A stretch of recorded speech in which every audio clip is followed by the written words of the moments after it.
Oi, como você está? A paz seja convosco.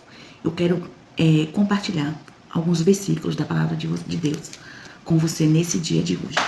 Lá no livro de Jeremias, capítulo 9, a partir do versículo 17, a palavra do Senhor vai nos dizer assim: O Senhor Todo-Poderoso disse, atenção, chame mulheres que são pagas para chorar, mulheres que saibam cantar músicas tristes.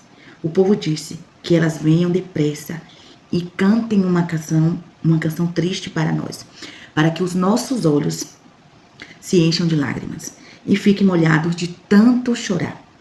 Ouça o povo de Sião chorando e dizendo: estamos perdidos, estamos muito envergonhados. As nossas casas foram derrubadas e temos de deixar a nossa terra. Eu disse: mulheres, ouça o que o Senhor Deus disse e dê atenção às suas palavras. Ensinem as suas filhas a chorar. Ensinem as suas amigas a cantar canções tristes. A morte subiu pelas nossas janelas e entrou nos nossos palácios. Acabou com as crianças na rua e com os moços nas praças dos mercados. Os corpos dos mortos caíram, serão como esterco espalhados nos campos, como espigas cortadas e caídas das mãos dos que fazem a colheita. Espigas que ninguém recolhe. Isso é o que Deus mandou dizer. A partir do versículo 23 vai dizer assim: o Senhor Deus disse: o sábio não deve se orgulhar da sua sabedoria, nem o forte da sua força, nem o rico da sua riqueza. Se alguém quiser se orgulhar, que se orgulhe de me conhecer e de me entender, porque eu, o Senhor, sou Deus de amor e faço o que é justo e direito no mundo. Estas são as coisas que me agradam. Eu, o Senhor, estou falando. Esses versículos, a qual nós acabamos de ler, que está aqui no livro de Jeremias, capítulo 9, a partir do versículo 17 até o 24, onde nós fizemos a leitura. O povo de Israel, o povo de Jerusalém, eles pedem por socorro. Eles estavam pedindo por socorro. Por quê? Porque aquele povo, eles estavam passando por um momento de vulnerabilidade, um momento de fraqueza, um momento que o povo estava auto se destruindo. Aquele povo estava se destruindo por quê?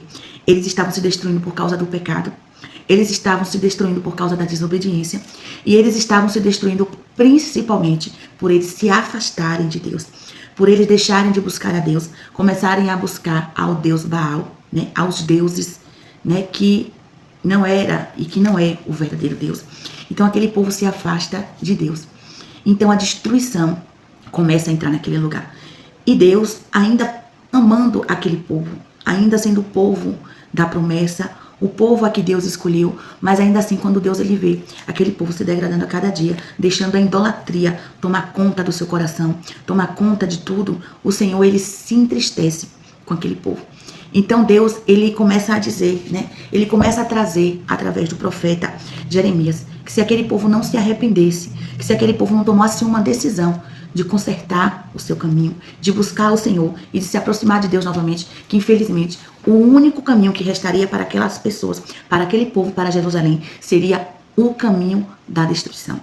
Então, quando aquele povo começa a pedir socorro, Jeremias, ele agora vem com uma lamentação, com um pedido, que eu acho uma passagem muito linda e também muito fácil de se entender, que é quando ele diz, né, o Senhor Todo-Poderoso disse, né, através do profeta: atenção, chame mulheres, né, que são pagas para chorar.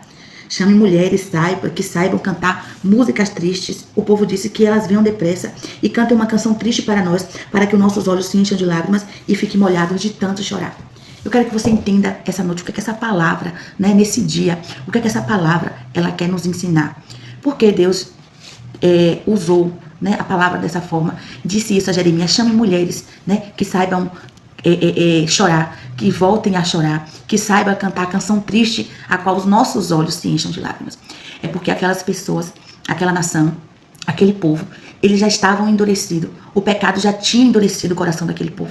O pecado já tinha endurecido a cerviz daquelas pessoas. Elas não tinham mais uma sensibilidade para a voz de Deus, para as coisas de Deus, para obedecer a Deus. É isso que o pecado, ele pode fazer com o homem. O pecado, ele rouba do homem a sensibilidade de escutar Deus. O pecado, ele rouba do homem a sensibilidade de ouvir a voz do seu Deus, de adorar a Deus, de buscar a Deus. O pecado, ele consegue tirar do ser humano tudo de bom que Deus, que o próprio Deus um dia plantou e colocou no coração do ser humano. Então, quando o próprio Deus, ele diz a Jeremias, né, para que despertasse, chamasse a atenção do povo daquele jeito, Deus estava querendo dizer, o povo precisa voltar a chorar, ou seja, choro representa, muitas das vezes, não só a tristeza, o choro pode representar o arrependimento, né? Às vezes as pessoas no mundo atual a qual nós vivemos, as pessoas acham que chorar é algo ruim, mas a palavra aqui vem nos provar que nem sempre o choro significa fraqueza ou significa algo ruim. Muitas das vezes o choro pode ser o recomeço, o choro pode ser a solução, o choro pode ser um choro de reinício, pode ser um choro de desabafo, o choro pode ser um choro de recomeço, o choro pode ser um choro de uma nova oportunidade, de uma nova vida, de uma nova história. Então Deus estava dizendo, chame, diga ao povo que eles precisam chorar, eles precisam se arrepender, eles precisam se arrepender do que eles estão fazendo, eles precisam se arrepender do caminho, do caminho que eles estão tomando, eles precisam, né? Eles precisam se tirar essa dureza do coração, né? Porque às vezes quando alguém vê outro chorar, ou quando vê alguém passando por um momento de dificuldade e que as lágrimas caem, aí diz ali é a fraqueza. E nem todo choro é choro de fraqueza. Às vezes você tem chorado e você não entende por que você está chorando. Você não entende porque o seu choro, né, está demorando tanto para passar. Mas não se preocupe com o tempo que você tem chorado. Não se preocupe com o tempo da sua lamentação. Mas se você, né, depositar sua confiança em Deus, se você chorar nos pés do Senhor Jesus, pode ter certeza que o teu choro não vai ser em vão. As tuas lágrimas não serão em vão. E às vezes é o próprio Deus que permite que nós passamos pelo tempo do choro, porque Ele quer nos moldar. Ele quer moldar a nossa vida, Ele quer moldar o nosso caráter, Ele quer tirar a dureza do nosso coração. Porque foi isso que Deus, Ele queria fazer com aquele povo. Por isso que Ele disse, chamam mulheres porque vocês precisam ser sensíveis, né? Mulher, o que é que uma mulher ela representa? Mulher, muitas das vezes, tem mais capacidade para ser sensível. Por isso que Deus está dizendo, vocês precisam ser sensíveis. Sensíveis a quê? Vocês precisam ser sensíveis à voz de Deus. Vocês precisam ser sensíveis à presença de Deus. Quantas pessoas não conseguem mais escutar a voz de Deus? Quantas pessoas não conseguem mais sentir o toque do Senhor? Quantas pessoas não conseguem mais sentir o toque do Espírito Santo de Deus? Quantas pessoas já perderam a sensibilidade? Às vezes Deus está falando, Deus está mostrando e não tem mais a sensibilidade de entender que é Deus. E esse povo aqui, gente, eles estavam em toda forma de pecado. E um pecado que mais chama a atenção aqui nesse capítulo 19, o povo era extremamente falso. O povo era trapaceiro. O povo estava de uma forma que uns não podiam mais confiar nos outros. Não podiam mais confiar em amigos, nem muito menos nos seus irmãos. Porque a palavra aqui no capítulo 9 vai dizer que todos os irmãos eram mais falsos do que Jacó. A palavra de Deus, ele faz essa comparação aqui no capítulo 9. Então o povo, além de estar servindo a Baal, além de estar servindo a outros deuses, aquele povo estava traindo uns aos outros. E isso é um pecado que Deus, ele abomina. Às vezes a gente pensa que pecado é só adulterar, que pecado é só roubar, que pecado é só matar. Às vezes as pessoas pensam que precisa, né, ter algo grande para que se transforme em um pecado. E não. A falsidade é pecado, né? O engano é pecado. A calúnia é pecado. A mentira é pecado, né? O falso testemunho é pecado, né? Se ajuntar com outra pessoa para falar mal de alguém, para fofocar, também é pecado. É pecado e é abominável aos olhos do Senhor. Então, a palavra de Deus, ela é tão atual.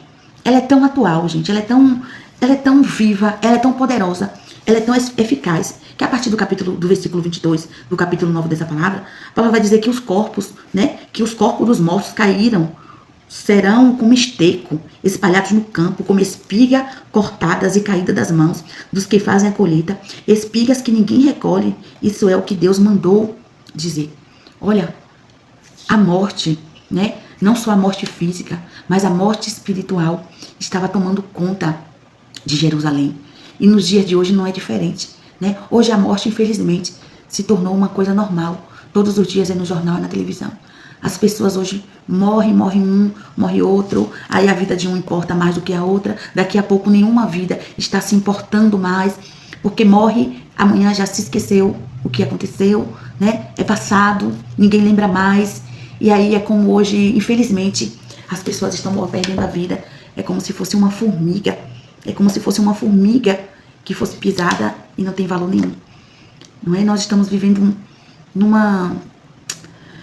mundo sem que nós não conseguimos entender, né? A gente não consegue verdadeiramente. O que tem valor, hoje verdadeiramente não tem mais valor. E o que não era para o nosso valor ser tão... nós colocarmos as nossas forças, é onde a nossa força está, né? Hoje, infelizmente, as pessoas, muitos hoje choram por causa da morte do seu cachorrinho, mas não conseguem mais chorar por causa da morte de uma pessoa. E eu não sou contra, não tô falando isso aqui, porque eu sou contra animal, não. Não, ao contrário. Eu tenho 4 cachorrinhos, cuido dos meus cachorrinhos, zelo pelos meus cachorrinhos, mas os meus cachorros, eles nunca serão mais importantes do que nenhuma vida que está se perdendo aí no mundo. Por quê? Porque o cachorro, um animal, seja lá que animal for, é um animal, né? Na palavra de Deus não ensina que animal tem alma.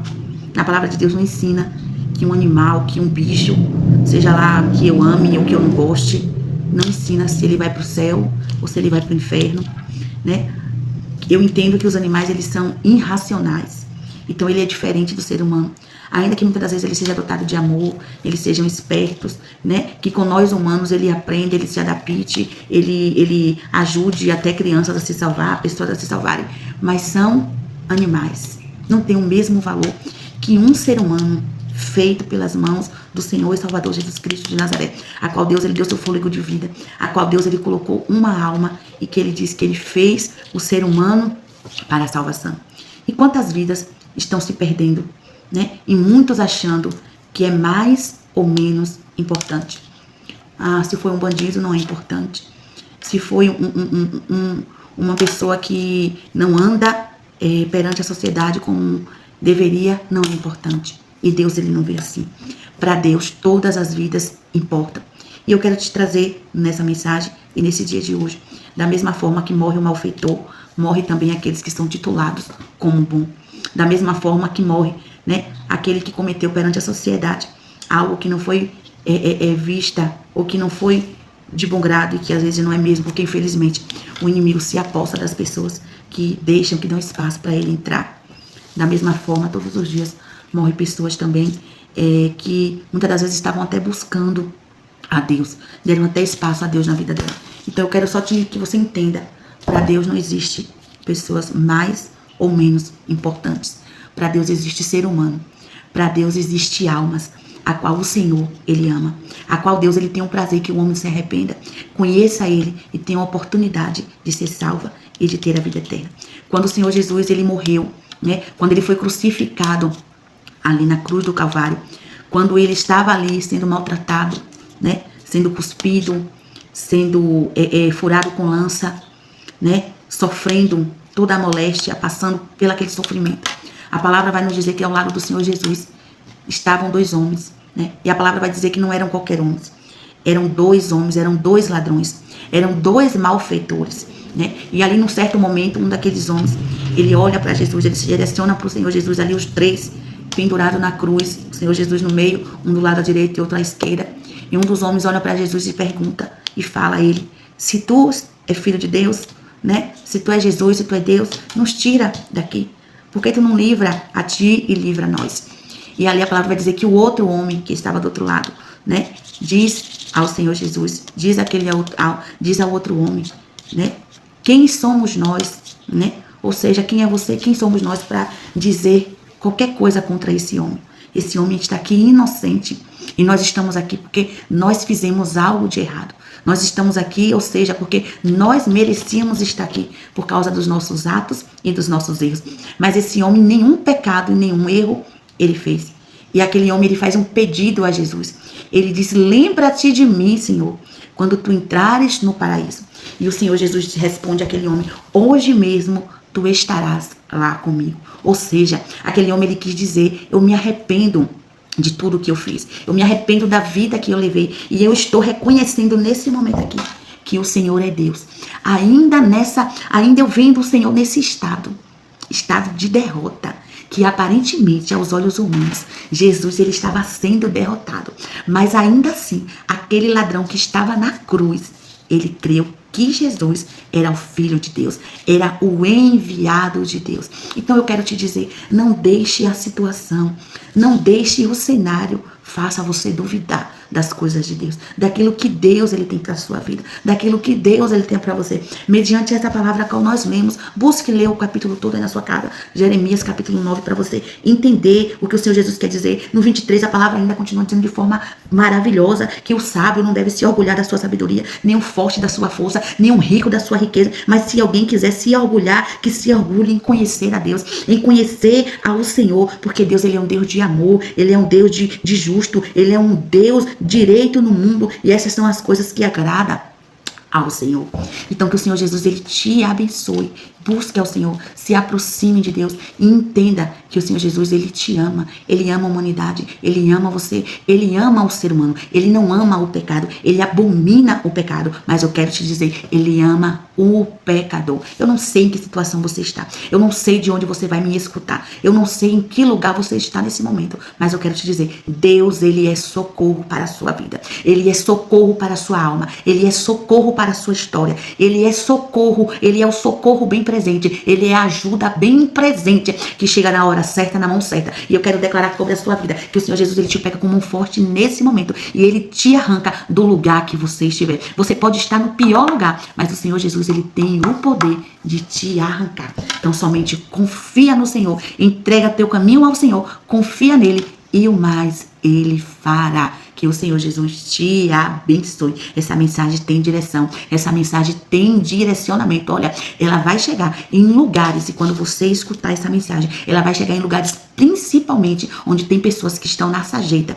que estão no fundo do poço, e Jesus está gritando no seu coração: eu sou a ajuda que você precisa, eu sou o socorro que você precisa, eu sou o livramento que você precisa. Se você pensou em algum momento tirar sua vida, se você pensou em algum momento desistir, você não vai desistir mais, você vai fazer o contrário, você vai aceitar o Senhor Jesus como Senhor e Salvador da sua vida nesse momento, e você vai ver que a vitória vai chegar. Deus Pai Todo-Poderoso, nesse momento, Pai, eu te apresento a vida dessa pessoa que está aí do outro lado, Pai amado. Ó Deus, o Senhor é o Deus que pode tudo e todas as coisas, Pai. Salva, liberta, cura, restaura, faz o teu milagre acontecer na vida dessa pessoa, Pai amado. Que toda sombra do mal, que toda perturbação, que toda tribulação, que toda ordem dada pelo inimigo que venha a ser desfeita na vida dessa pessoa agora, em nome do Senhor Jesus. Que o Senhor Jesus te abençoe.